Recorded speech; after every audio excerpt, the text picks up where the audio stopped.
One of the most legendary anime of all time.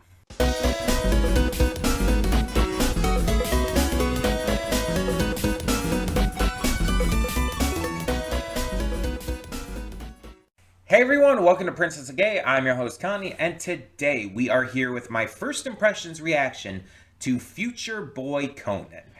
So, for those who don't know, this is a 1978 post-apocalyptic sci-fi series created by the legendary Hayao Miyazaki. That's right, the same Miyazaki known for Studio Ghibli. This is one of the most influential, important anime ever. Like, I would put it up there with the likes of Astro Boy. I would put it up there with Speed Racer. With obviously the more modern, quote unquote, stuff like Sailor Moon and Dragon Ball Z, the Big Three. It's like one of those anime that is just that important and has shaped like anime in general. Now, Future Boy Conan was also featured in another series called Keep Your Hands Off Eizouken, which is absolutely one of my favorite anime. Uh, in Keep Your Hands Off Eizouken, the main character of Asakusa Midori is inspired by Future Boy Conan, which in the actual series they can't use the licensed footage, so they just recreate it. But that's what it is. And it inspires Asakusa to make her own anime alongside her growing group of friends and all. And it just shows, like, even modern anime are paying respects to this classic. Now, I don't really know too much about this series. I know it's post-apocalyptic sci-fi, and that's one of the biggest gists of it that I do know. Again, I know it's by Hayao Miyazaki. It's the studio is Studio Nippon, which I know for things. I just can't name anything else they've done off the top of my head. Um, but this is a series I've wanted to see for years. It's one of those shows that I have like very actively wanted to check out and just never actually done so with. For one reason or another, I've never actually given it the chance. And I wanted to change that. Since we didn't have as many first impressions for this anime season as we have with the summer season, I decided I would throw this in here. And so I figured I'd wait a little bit after the last one though, and so now I feel a good time to do it. Um, Now, post-apocalyptic sci-fi is probably one of my favorite types of sci-fi. That and sci-fi horror. It's like sci-fi I'm not the biggest fan of in general, but when it's mixed with horror or post-apocalypse, that tends to be like some of like the best sci-fi in my opinion. Um, you have like in terms of horror stuff, you have the likes of like Alien and whatnot as sci-fi horror. You have the video game The Evil Within 2 would count as sci-fi horror. And then for like post-apocalypse, you obviously have Fallout. Um, you have Horizon, both Zero Dawn and Forbidden West, of course. It's like there's a lot of examples you could give to both of these, and it's like I'd have to think of more off the top of my head. And not everyone from both of those subgenres of sci-fi are going to absolutely do it for me. It depends on a lot of other factors too. But I think generally speaking, those are my two favorite subgenres for sci-fi. So I've seen obviously almost every Studio Ghibli film. There's a few that I haven't seen still, but Hayao Miyazaki's works are legendary, and for good reason. He's a great storyteller who utilizes themes like war and just, you know, female characters being strong, like independent, well written characters and stuff. Just various themes like that. Environmentalism is another big one for him. He uses these themes for his movies a lot. He delves into the characters' emotions and depths in a way that very few others do. Studio Ghibli films are some of the best anime out there. The likes of Howl's Moving Castle, Laputa, you have Spirited Away, obviously, and my personal favorite is When Marnie Was There. I know that's not like the most popular one, but it's my personal favorite. And they can go with all kinds of different genres. When Marnie Was There is like a drama with not a lot of fantastical elements. But then you have Spirited Away, which is like steeped in mythology. You have Howl's Moving Castle that has some fantastical elements, but is very war oriented. And it's like Hayao Miyazaki has done so many different kinds of things throughout these films. And the dubs for the Ghibli films have all been fantastic, to the point where I actually think they're better than the original sub in every case for Studio Ghibli. Um, they have like a mix of voice actors and like really popular actors, which is a better way to handle it than just having every character be like you know, the biggest names possible. It's like, oh, you'll have a Christian Bale here, you'll have a Mark Hamill there, maybe even a John C. Riley, but you'll also have plenty of like voice actors in there. And mind you, most of the Studio Ghibli dubs were done by like Disney, so that kind of explains it too.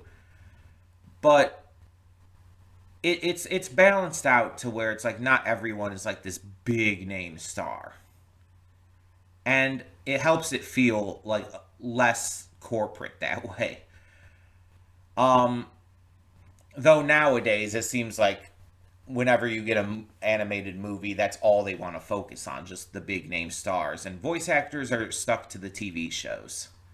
It sucks, but it is what it is. Um, it just sucks when they get like voice actors who or actors like big name actors who can't voice act. Um, like like in the Super Mario Bros. Movie, that one was a disaster. Um,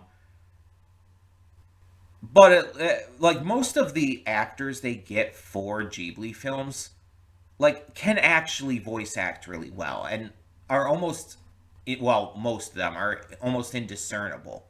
Like Mark Hamill, it's hard to hide that voice, but like Christian Bale, it's like honestly, I wouldn't have known Howl was Christian Bale if you didn't tell me. I wouldn't have known the the bird in the heron, duh, in The Boy and the Heron was Robert Pattinson. It's like I wouldn't have known that if it didn't tell me because it doesn't sound like they normally sound. So they can do really well. And I always welcome Willem Dafoe when he's in anything. He's in two Ghibli films. He's in Boy and the Heron, and but he was also in can't Earthsea? Yeah, Earthsea. Yeah. Anyway, I'm just talking about this stuff to fill up time for these pre-thoughts, which I think we've done at this point. Because, like I said, I don't know too much about this. So I'm just excited to see what this is. I'm excited to see, like, if this is as good and holds up as well as people say. And one last thing before we get this started, I actually want to check here. I had the page up before. I'm wondering, where is it? There's Hayao Miyazaki. Was this Miyazaki's like first work? Because I think this even came before Nausicaa. This was 78. So yeah, this even came before the Castle of Cagliostro, which was 79. Just before. Also, the Castle of Cagliostro, the Lupin the Third movie, is absolutely his one of the best anime films ever. Okay, no, he's been doing animation series since '63. Okay, his first work was actually something called Wolf Boy Ken. He had quite a few in the '60s, it looks like, including something called The Wonderful World of Puss in Boots. What? Oh, I've heard of Moomin. I did not know he worked on Moomin. Lupin the Third Part 1. Yeah, there's a lot of stuff in the '70s too, before Future Boy Conan. Oh, he worked on a '79 Anne of Green Gables series. Nadia, The Secret of Blue Water. I've heard good things about that one. Um, yeah, I'll have to check out like some more of his works. Some of his like pre Ghibli works. I think that would be cool to kind of go into. Maybe we'll check more of that out in the future. But speaking of future, let's for now get into Future Boy Conan. Let's check it out and hope that it is really good. Hold up just a sec. Before you click that link down in the description below to get to today's video, I want to remind you of all the awesome content we have both on this channel and the Princess of Gaming channel. Let's check it out.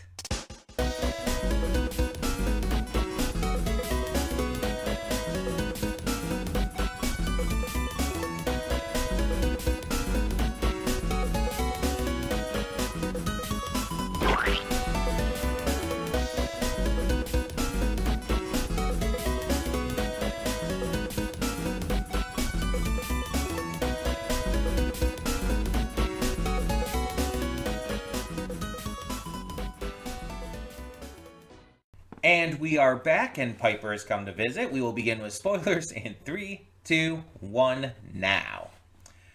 So, you want to get down? So, can Miyazaki just do nothing bad at all? Because this was amazing. Like, this was genuinely not just good, not just great, but amazing. The storytelling, the character work, the lore, it gave us everything. And this is, again, this is a 1978 series. I've seen, like, bits of older anime, like Astro Boy and Speed Racer, but they never really hooked me in. And it's because of stuff like, you know, the story and the characters and whatnot. They never really gripped me like a lot of modern series do. And it's just a case of like, oh, stuff either doesn't age quite as well, or it's just I'm used to a different kind of series at this point. I'm used to um a different kind of storytelling, we'll say. Because, you know, just based on the time a show came out, it's going to be like presented very differently. But this feels like any Studio Ghibli film you've ever seen. This feels like Spirited Away, Howl's Moving Castle, Laputa. Honestly, it feels actually quite a bit like Laputa specifically, which is a very good thing. Laputa is one of my favorites, and I think an underrated Ghibli film. Everybody always talks about the Howl Moving Castle or Spirited Away or whatnot, but like the likes of Laputa and Kiki's Delivery Service, I think are super underrated. Um, Ponyo to a degree as well. But either way, this definitely gives me some Laputa vibes with it. The hydroplane kind of gives me a bit of a Laputa vibe. The apocalyptic kind of like setting kind of makes me think of that a little bit. Um, which is very much a good thing. The voice acting is really good, like surprisingly good. And I say that because, again, I've seen a lot of these older things where the voice acting can be a little cheesy, both in the English and the Japanese. And so it's like, I was surprised by just how genuinely, like, good the voice acting was here. The soundtrack, the music was a little loud compared to the dialogue, but it wasn't too bad. I've reacted to much worse in terms of audio leveling. um, but the soundtrack itself, in terms of the music use and all, was pretty good. Um, though the opening theme does not fit the tone of this series at all. The opening theme is like very whimsical and fun and cute, and it's like, no, this is actually a pretty serious show, at least based off this first episode. It's pretty serious, it's pretty heavy, and it deals with a lot of like notable topics that would exist in regards to a post-apocalypse, which I'll talk about in a moment here. The characters are charming as fuck. Lana is like instantly likable. She's, you feel bad for her right away because of the perceived trauma she's gone through. And then when you see at the end that these people from Industria, I think it was called, are after her, it's like, oh yeah, this is not good. And you instantly side with her in that. Yeah, like you don't, I mean, she's also a kid, so that helps. Like, you don't assume that she might, like, have done something wrong. You assume she's probably been kidnapped from her home, and that's why she's trying to get back there in the first place. Conan is super, super likable. He has a lot of energy. He's very athletic for his age. But again, with like not really having much to do around the island besides run around, try to hunt down a shark that's eating their fish supply and everything. It's like, yeah, he would naturally be. Um, the grandfather is super likable too. Like he has a good head on his shoulders. Um, he might be a little crazy, like after 20 years, like mostly being alone after all that time outside of his grandson. It's like, okay, so he sees these terrible people come to the island looking for this girl. So his first thing is to bring out this horrific, dangerous weapon to threaten them with. That's smart. A little bit much there, my dude. Um, but he's a likable guy. He's very intelligent. He's very kind. Um, I like his interactions with Conan and everything. Seeing like how caring he is, how he instantly helps Lana, and how he has to teach Conan about like differences in things between like guys and girls and stuff. There's a lot of like good nuance to him. We get these bad guys, but we also see some nuance to them as well. Mentioning how they were just young kids when this apocalypse happened, and how it was the adults of that time who caused all these problems, and that they're just picking up the pieces, which absolutely is valid. Because it was the adults of that time who, caused this great war, who caused this apocalyptic event. And you see that in real life.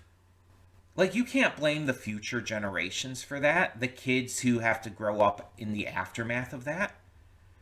Yes, their decisions are ultimately their own, and them, you know, becoming soldiers or cops or whatever the fuck these two are supposed to be is absolutely their, like, choice, and they have to live with that. But still, they aren't the ones who caused the apocalypse. And they absolutely had a point with that. Though this dumbass Kuzu or something, um, turning around and shooting at the guy who's holding the basically WMD. Okay, maybe not that extreme, but it's like that was fucking stupid. Like, this dude is a moron. Mind you, they managed to get away from it. The grandfather is a bit injured, but is otherwise okay, thankfully. And it's just like everything, like, kind of went bad in the end. Though Conan did hitch a ride, so there's that. Um, so we have two other civilizations that we know about. The harbor, which I can't remember the full name of it right now, but that's where Lana is from. And it's this location that wasn't sunk into the sea during the apocalypse. It's got this whole village. There's fruit trees and fields. It's very beautiful. It's basically an absolutely perfect haven. We don't know about the people there yet, but Lana seems to want to go back, so there's that. So I assume it's definitely the best case scenario. But then there's also, like I mentioned, Industria. And this seems to be like the bad guys. The, industrious types who still have the likes of hydroplanes, guns, and so on and so forth. They are definitely like the more advanced civilization who still have the technological remnants of the old world and are working to probably expand. They probably want to, colonize the remains of the planet, the different islands and whatnot that exist, and if there are any continents fully left at this point, those two. Um, they are definitely the villains of this, but with the portrayal we see of these two in this episode, I assume there's going to be nuance to them as well. And Miyazaki's great at that. Miyazaki is great at giving his villains nuance. So I'm very excited about that. The pacing of this was really good. Like, it went by in a flash. I was so invested in every moment of it. It surprised me when it was over. And and it was also longer than your average episode these days. Like, most episodes of a show are like, what, 21 minutes for a normal runtime? This was like 28 minutes. So that's wild in and of itself. It was actually longer than most things. And it felt shorter because I was that invested. Like, this was such a really fascinating story. And the apocalypse seems to be a pretty standard one. It's like war and everything, bombs dropping. But also, like, all of this caused these horrific tectonic movements that, like, basically just destroyed the world's continents and stuff. And it's just like, yeah, that's a full-blown planetary apocalypse. That's intense. That was, like, surprisingly intense. And yeah, like, we obviously touch on a lot of like topics that Miyazaki tends to touch on, war and environmentalism as examples, which are always just, a big deal for him. Also, violence is something he touches on a lot. We see that with like the guns being an instant sign of danger and problem. For the grandfather, he instantly sees it and knows that they're bad people. And as he points out, it's like this is the kind of shit that caused the problems in the old world. Why would you still have guns after that? And that leads to the discussion of like, oh, it's your generation who did this. We were just kids. And it's like that there's points on both sides. It's nuanced. Again, I can't like use that word enough here because it's like it's such a perfect word to describe this. This was so good. Like, this was so actively really fucking good. Like, I am. Oh. This might be wild to say, but I haven't been this impressed by a first impression in, I think, a while. Like, there's been a lot of good first impressions we've done over the course of this year on the channel. Stuff like Zenshu was a good one, for example. But, like, this one, like, really impressed me. And I think it's because it's from 78. Like, this movie came out, this series came out, like, 14 years before I was born. Like, I was born in 92. This was 14 years before that. And it's just like, it's so good. Again, at least based on this first episode. I have to acknowledge that. This was such a strong start. I can absolutely see why this series is so fucking influential. I can see why this is like probably one of the most important anime of all time. I can absolutely see it. Like, I'm kind of wondering. Like, Miyazaki obviously did plenty of stuff before this, but I wonder if this is what truly like elevated his career, like made him a big name. I wonder if this is like one of those projects that allowed him to eventually even create Studio Ghibli. I would entirely believe it. Like, I would completely believe that this was what truly made Miyazaki a big name. God, it's so good. And it's so well animated for its time. It looks so good. God. It's like I'm just genuinely so like surprised and impressed. And again, I said this in the pre-thoughts. Post-apocalyptic sci-fi is like one of my favorite subgenres of sci-fi. I've always been into post-apocalyptic stuff because of the themes and ideas it can present. Fallout does this really well, and I just really like the kinds of concepts and creativity that you can even tackle with that. And so I'm just that excites me as well because there's so much they could delve into here. And knowing Miyazaki, knowing his work on things and how he's, you know, done with the Ghibli films and everything, it's like I have full faith that this first episode wasn't like some kind of like outlier or fluke.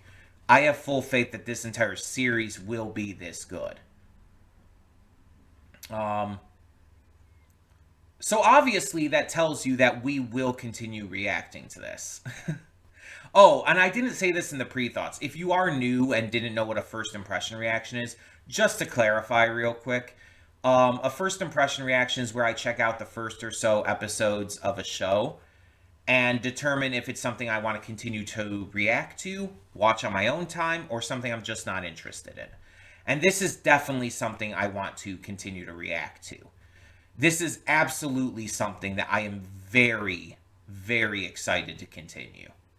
And specifically to react to, because I want to be able to share these thoughts with you.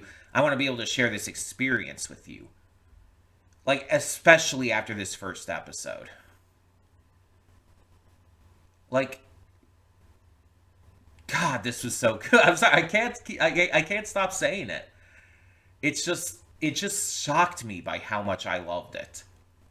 So, tell me in the comments below, what did you think of this first episode of Future Boy Conan? Did you enjoy it as much as I did? What did you think of, like, just how well it looks and is written and paced for a 1978 series? What do you think of Studio Ghibli and Hayao Miyazaki's works? What is your favorite Miyazaki film? I'd love to hear that as well. Like I said, in terms of Studio Ghibli, it's for me, it's when Marnie was there. But outside of his Ghibli stuff, like pre-Ghibli and all, Castle of Cagliostro, the Lupin the Third movie, is phenomenal. It is the best Lupin the Third, not just movie, but project, period, in my eyes. It is, like, so fucking good. If you have not seen Castle of Cagliostro, I would absolutely recommend it. Like, very highly recommend it. But like I said, I want to hear your thoughts, so tell me down in the comments below. And for now, I'm Connie and I'm signing off. See y'all next time.